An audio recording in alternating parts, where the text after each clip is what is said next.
All right. Hello. Welcome to Working Title Gaming News. And our biggest story that we're going to be talking about is the Wizard of the Coast virtual tabletop quote shut down. Mm-hmm. Wizard of the Coast. One wizard. There's Mr. Wizard, and he's the only one. Wizards of the Coast, whatever. Okay. I mean, after they fired 90% of the people, there is only It one might just wizard be the left. one dude. Yeah. So yeah, that to cut to the chase, that is basically our story. Wizards of the Coast fired about 30 workers off of Tabletop, their virtual competitor tabletop schedule. product. Yeah. It was called, let me check my notes here. I think Sigil. Sigil. I was gonna say Signal. I Yeah. spelt it wrong. I thought it was Signal, too, to begin with. Yeah, no, it's a Sigil, which fair makes sense. It's still technically available. Their test Um, platform what for it was last I yeah, checked. it went into open beta, and it got very middling reviews. Yeah, which is disappointing, but not really surprising. Um, I mean, are we upset that it didn't get better reviews? Because I'm not, personally. Not really. I mean, it's okay. Well, I mean, I'm not upset that it didn't do well because of who owns it and, like, Yeah, what their plan was. yeah, absolutely. No company should be able to monopolize anything, but monopolize a gaming product like that, and then try to say this is the only way you can play it. Especially when it comes to something like D&D that's been played for so long in so many different. I think it's crazy that they, number 1, tried to make the new OGL and update the old OGL so that you could no longer have a competing VTT, Yeah.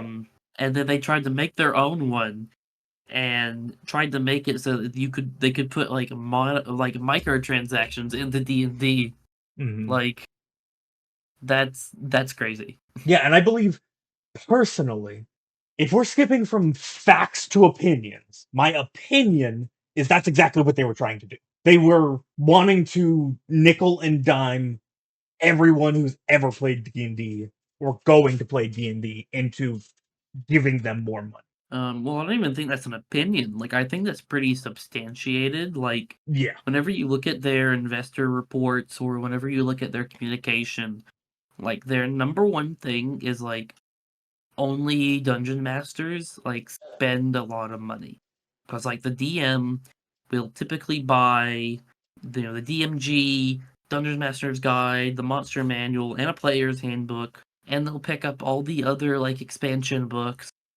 And they'll also pick up the campaign guides. Yeah. Whereas like a player may pick up like player's handbook and like maybe an expansion book if there's something they really want in there. But typically, like the cost is like front loaded onto one person, and so DMs are like 1 out of 4, right? One Or out of like one four, out of one out of five in a five. group. Yeah. There's an upper limit there to like how many people actually spend money or Mhm. spend a lot of money in your hobby. Yeah. And their plan basically was to, and still is to some degree, how can we shift just like instead of 1 out of 5, how can we get like 2 out of 5 or 3 out of 5 people buying all the products? Yeah. I mean, look at something like Roll 20. They're already doing that.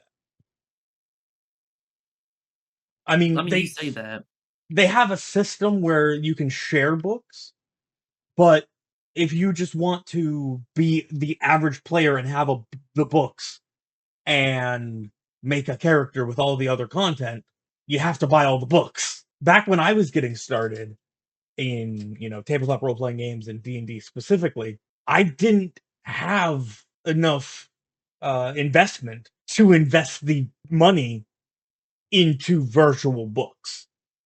And that's what they're wanting is everyone or as many people as they can to invest as much as they can into everything. Which I mean, I guess businesses will be businesses, but and companies will be companies. But I wanted to shift the subject very slightly. Do you know how they were developing? And this is a rhetorical question, but do you know how they were developing this Um, sigil? I think they were using Unreal 5? Yes, exactly. And that is the most, I mean, no, the most ridiculous aspect of this is the fact that over 30 people just lost their job. Unreal Engine 5 is a close second for me because as a game Mm, developer, Unreal Engine 5 should not be being used by anyone yet. It okay, is, why though? Because it did look really pretty, and, like, it yes, looked functional. it looks really pretty. It is not functional. It is not nice to use. It is not streamlined for, like, look at Marvel Rivals. They use Unreal Engine 5. It doesn't run well on almost anything that isn't 3 times their minimum requirement. Okay, that is fair. That game does have, like, really weird, like, graphical issues. And lag spikes out of everywhere, and it is just not a streamlined and efficiently made piece of software yet because it's not I supposed to mean, be. It is being developed. Not I it's think it not is getting been better developed pretty yet. quick. I think it is getting, like, better pretty quickly. Oh yeah, Like, in Marvel Rivals case, it's like, from release to now, it's like there used to be, like, 2 out of, like, what, 2 maps that just lagged your game until you just yeah, couldn't play. yeah, absolutely. Um, and Um, now it's, like, none of them. I mean, even the Tokyo map has gotten a lot better. yes, they have improved. Marvel Rivals specifically has improved what they have with what they have. But what they have is untested software, in my I think opinion. that is fair. I think that is fair to say, like, Yeah. the bones of Marvel Rivals, they've definitely had to update a lot of the bones Hmm. just to get it to be, like, stable. Yeah. But, like, the things that it can do in game is really cool. I really wonder why they chose Unreal Engine 5. Honestly, it feels like, and if you'll excuse a metaphor real quick, it feels like they were a bottle up on a post that they were trying to shoot, and they threw a grenade. Does that make Uh, sense? Because Unreal Engine 5, even right now, is way too powerful for a virtual tabletop. Now, I'm not saying a virtual well, tabletop has to be super weak, but look at Tabletop Simulator. That that is a working virtual tabletop. Yeah, it's you have to script everything that you want scripted, and it is a catch-all, but it doesn't use Unreal Engine 5. It doesn't need to because it's a tabletop, you know? um, so my question to you is like, because I know one of the things that was highly speculated, and there is some legitimate, like, points to it. How much of this is like they use Unreal Engine 5 because they're going to have to use the engine to run on the back end the AI Dungeon Master that supposedly will someday Oh, evolve in the oh, future? I am an AI hater. I hate it. I hate every aspect of it. And as someone who is technologically minded and paying attention to this stuff, it's ripping off the artists, literally, already. It is going to rip off the game developers. I mean, look at Steam's new releases. The bottom 10-20% are just people typing into ChatGPT, how do I make my first video game? And sure, I love new game developers. They are making the very bare bones of games, but they're learning, and I love it. The bottom 20%, 10% are not learning. You do not learn through ChatGPT. That's not how you learn, in my opinion. You learn by doing. You don't learn by just type this section of code in here and it works, you know? Now, it's funny you bring up AI game developers in that way. One game developer called Ark Survival Evolved, I can't remember their publishing name, but those people, uh, Mhm. they are releasing a new DLC, Yeah. and every single image and video trailer is completely AI generated. Really? Yes. I have not heard Um, about this. oh my gosh, you need to look at the pictures. I think the store page on Steam is still up. Every single, and, like, they made a full trailer. Like, it's a full 2 minute 30-second trailer. And Oh, like, really? yeah, and you can see how they have run their entire game through some type of AI model. In the beginning, it looks pretty okay, and then like they get to this underwater section, and you're like, those those plants don't look right. Like Yeah. even for video game plants, like they look too real and too not real at the same time. You mean like AI art? Exactly. So yeah, their first DLC for their new arc The survival Survival ascended? Ascended. Yeah. Yeah, that's the one. The new trailer is all AI generated. Jeez. That Um is I which I that mean that's so you frustrating. would but like you would think that they could just hire people to make a showcase.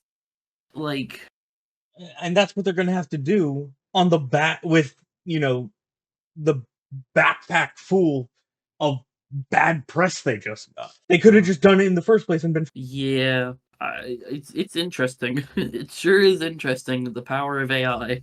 quote unquote the power of Power AI. of AI. Yeah.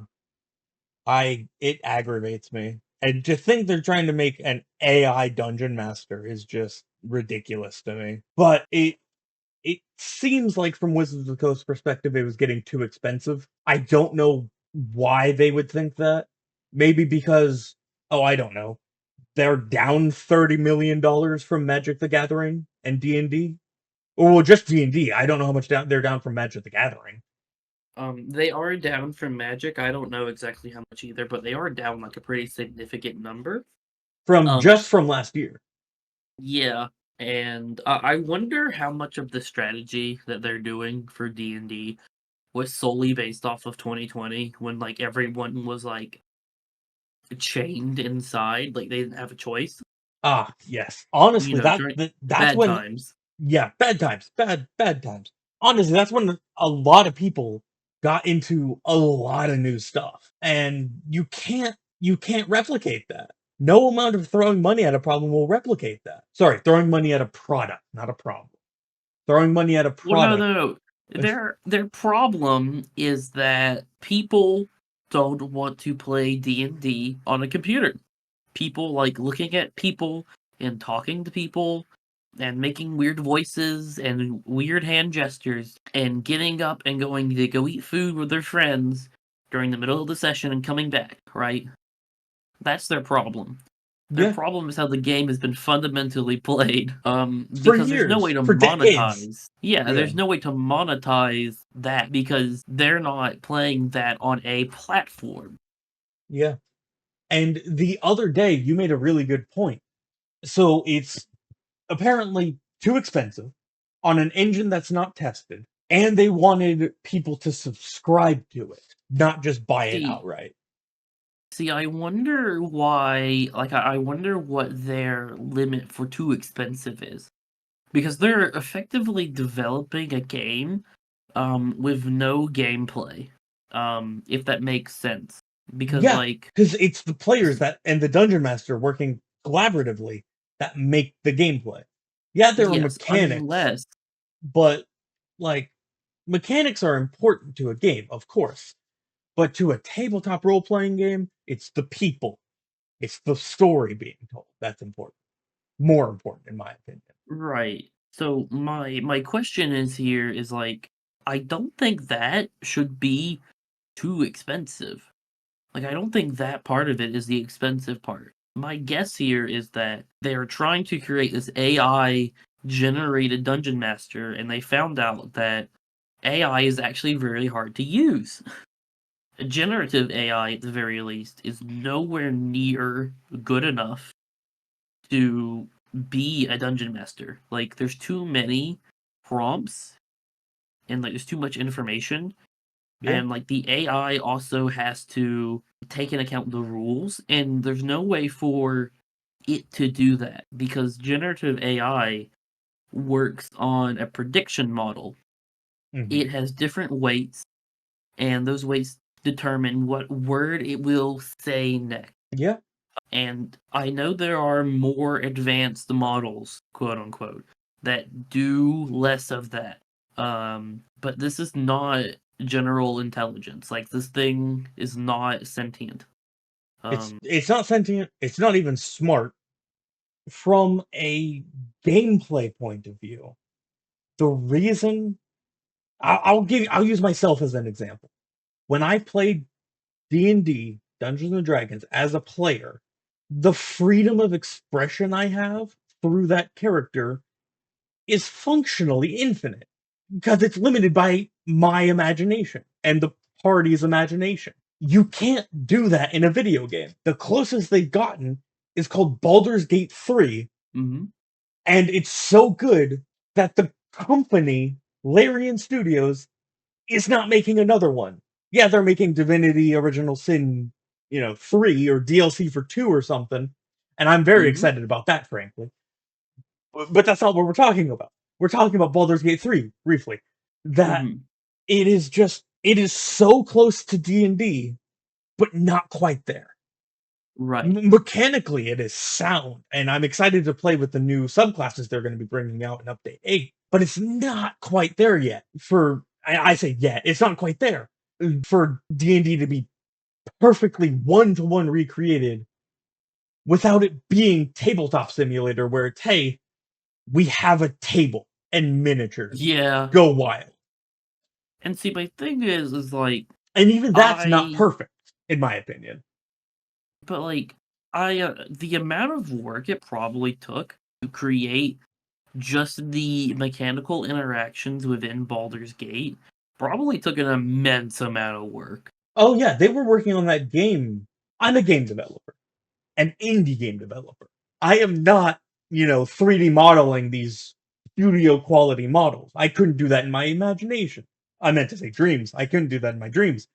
But here's the thing. Just the mechanics alone probably took them years to get solid and, perfect.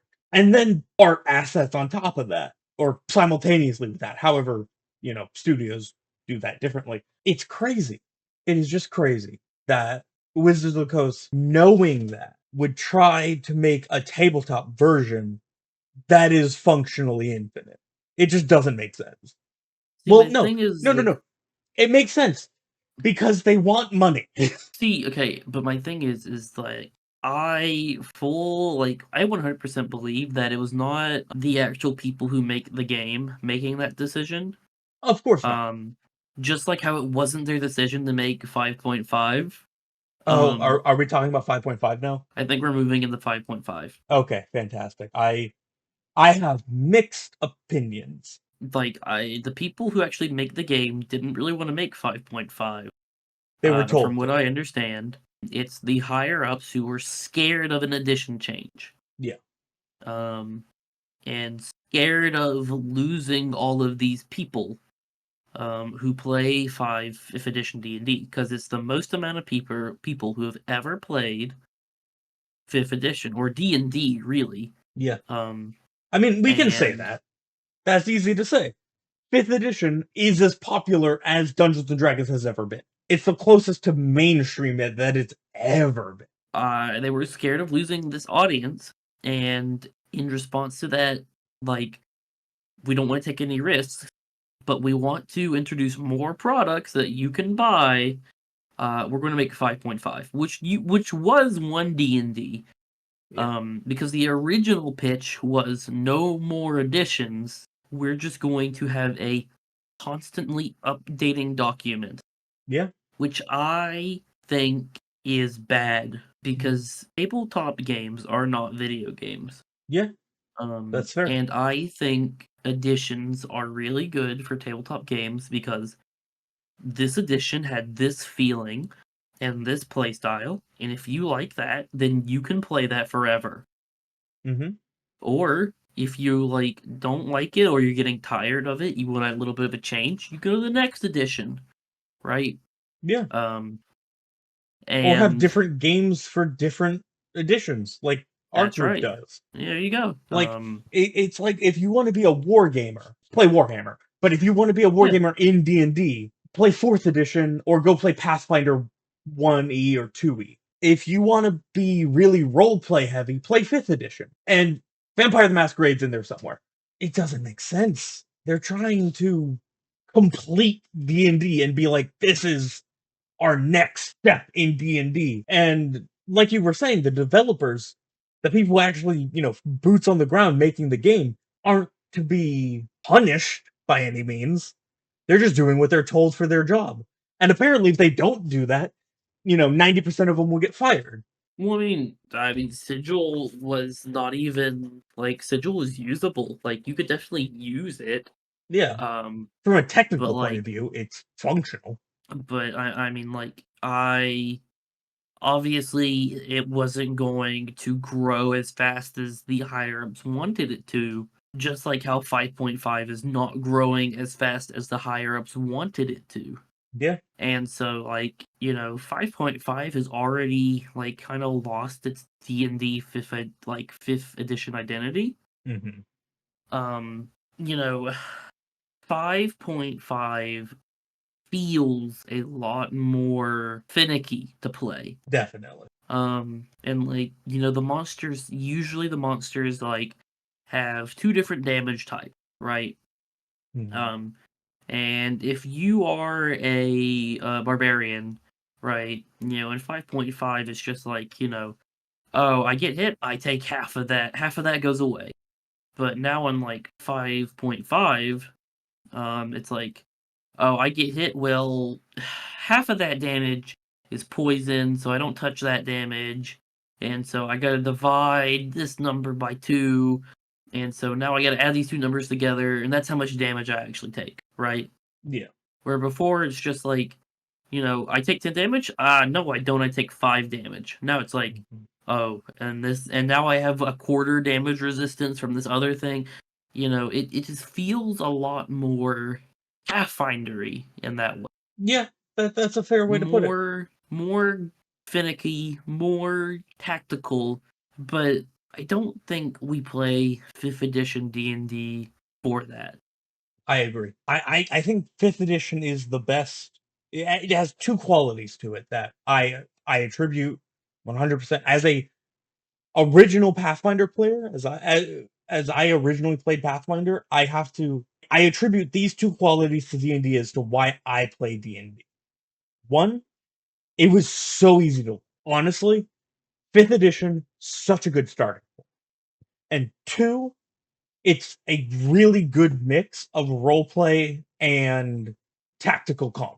Those are the two reasons I years Mhm. ago, not about a year and a half to 2 years ago, moved on from Pathfinder 1E to D&D 5th edition. And I personally feel that was a great decision in my opinion. Mhm.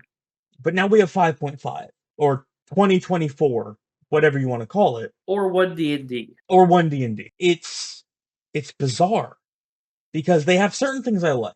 I won't. I'm not a doomer.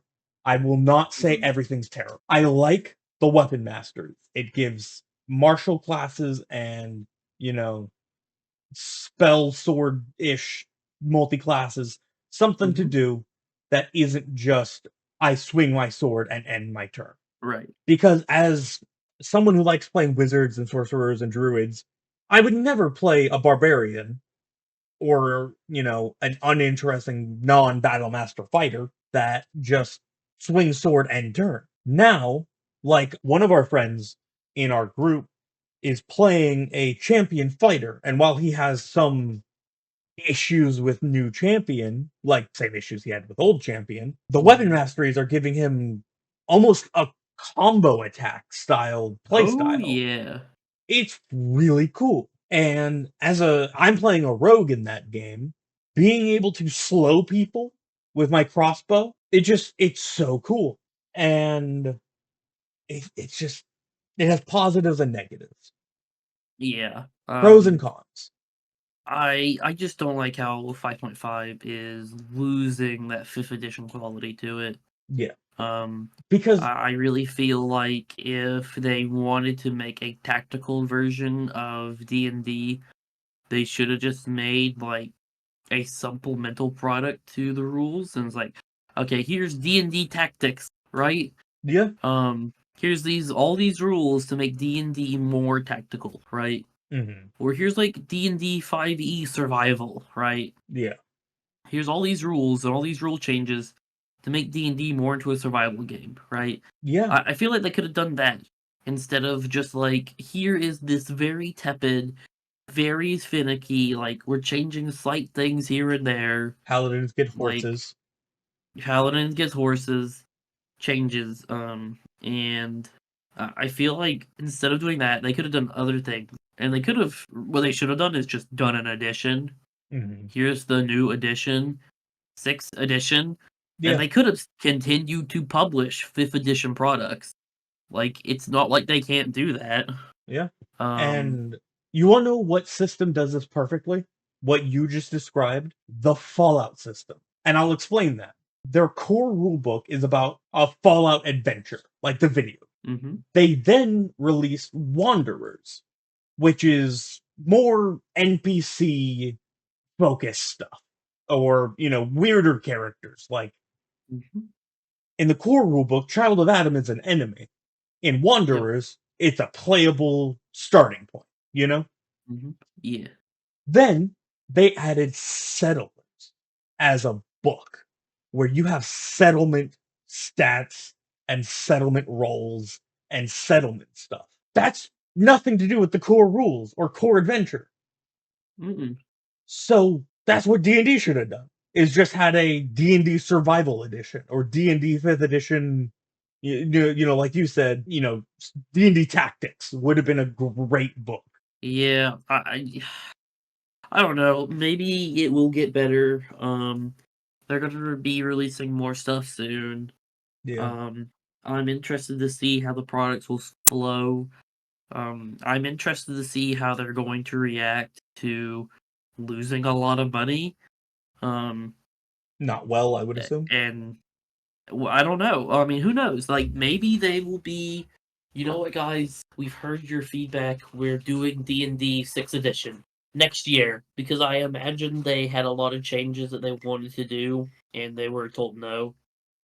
Um, Yeah. and the other reality is like there are a lot of new tabletop like RPG games in the space now. Hmm. Um, like you have Draw Steel, you have Critical Roles RPG, you got Valiant Heart, you got the Avatar RPG, um, like you got Vampire, which has been around for a while, but But like they're there's a still coming out with lot, stuff. yes, but there's a lot of things in the Yeah. space now, There's a a lot of lot of new competition. stuff, and so like I don't know if 5th edition or D&D can ever truly recapture the moment they had with 5th edition, and I don't even know if they understand that. Like I don't even know if they think that there are other people in the space now. Because like I know they've made statements about like, oh, we just gotta be better than Paizo. And I'm like, Paizo isn't even the number one competition you face anymore. Like you just have to look on Kickstarter and like there are regularly like over $1 million Kickstarter projects that are D&D adjacent that are gaining lots of steam and money. Yeah. Takes one of those to Um blow up to put a dent in Wizard of the Coast pocket personally again. personally I hope Draw Steel does really well. Yes, Draw Steel Uh, has been fantastic. Matt Colville is just a god amongst writers, of course. um so I think we'll just have to see what happens with all of it. Yeah, Maybe they will let the D&D design team actually do their job and they will have less corporate interference. and more It time to probably won't be test, that way. hopefully. It probably won't be that way. They'll probably have more corporate interference. Of course. Um, but we'll have to see where it goes. Yeah. Um, Looping back real quick to the AI generated game trailer, Do we have watching to? it, oh my gosh, it's so bad. I'll probably put in some slides from it just to show how I need laughable you it to is. watch it and just like look at all of the inconsistencies. Yeah. Let's see here. At like the fish pop in like out of nowhere. Mhm. Yeah, at 2:23, the fish is like this amorphous blob. Awesome. Um Also, the narrator is AI, and I didn't know that part. So when I What? heard the voice, I'm like, "Oh my god, it's the Scary Stories Reddit guy." They didn't even voice over it? No! No, they didn't! How It's just the lazy. literal AI voice! Oh my god. That is Um, ridiculous. there's 3 hands when he shoots the gun. Um, there's Really? 3 hands! Yeah, I'm sending you a picture right now. Okay, yeah, I'll use that in the Look! editing. 3 hands! Oh my gosh.